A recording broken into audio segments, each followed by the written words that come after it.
دكتور شريف شعبان، في كتابك النبي المفقود إخناتون اتكلمت عن وجود تشابه ما بين مزامير داود وما بين أناشيد إخناتون التوحيدية. هو مين النبي داود وهل كان ملك؟ وإيه هي مزامير داود؟ شوفي، سيدنا داود أو النبي داود هو من الأنبياء اللي كان ليهم مكانة في العقيدة اليهودية والعقيدة الإسلامية، ولكن اللي عمله النبي داود إن هو أصبح ملك وقدر إن هو يلم شمل الأسباط اليهود ال12 ويعمل بيهم مملكة إسرائيل الموحدة، طبعا مختلفة تماما عن دولة إسرائيل اللي موجودة دلوقتي.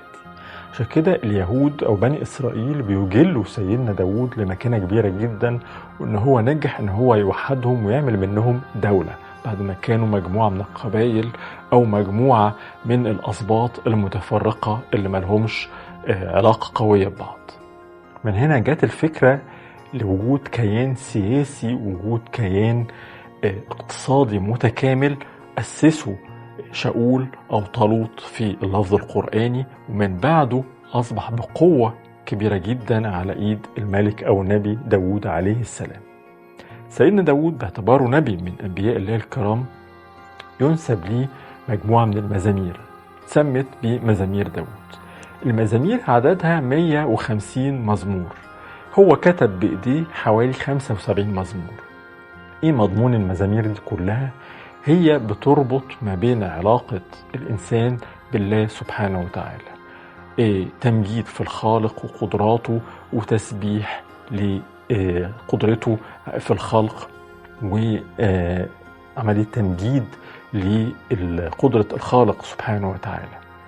الغريب والمثير في الأمر إن في تشابه كبير ما بينها وبين اللي كتبوا أو ما ينسب لإخناتون فيما يعرف بأناشيد أتون.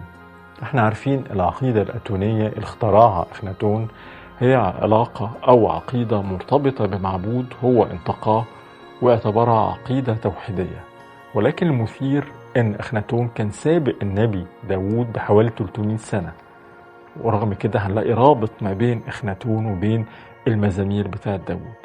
فكرة إن إخناتون بيتكلم عن معبوده وعن قدرته في الخلق ورعايته لمعبوداته وتجلياته والتسابيح اللي هو بتوجهها للمعبود بتاعه، شيء مثير جدا وشيء غريب وغامض إن احنا نلاقي رابط ما بين عقيدة وضعية اللي عملها إخناتون وبين عقيدة سماوية اللي جه بيها سيدنا داود. طب دكتور شريف، احنا اكتشفنا امتى او عرفنا منين المصادر بتاعة مزامير داود، وبرضو اكتشفنا امتى أناشيد إخناتون؟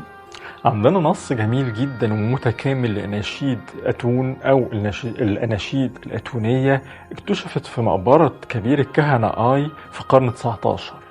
كبير الكهنة اللي أصبح فيما بعد ملك مصر بعد توت عنخ آمون. المثير في الأمر إن مزامير داود نفسها اكتشفناها هنا في مصر برضو سنة 1984 في قرية المضل في بني سويف، وتعملت لها مجموعة كبيرة من التراجم ومجموعة من التفسيرات، وعندنا نسخة مهمة جدا من مزامير داود محفوظة في المتحف القبطي في القاهرة.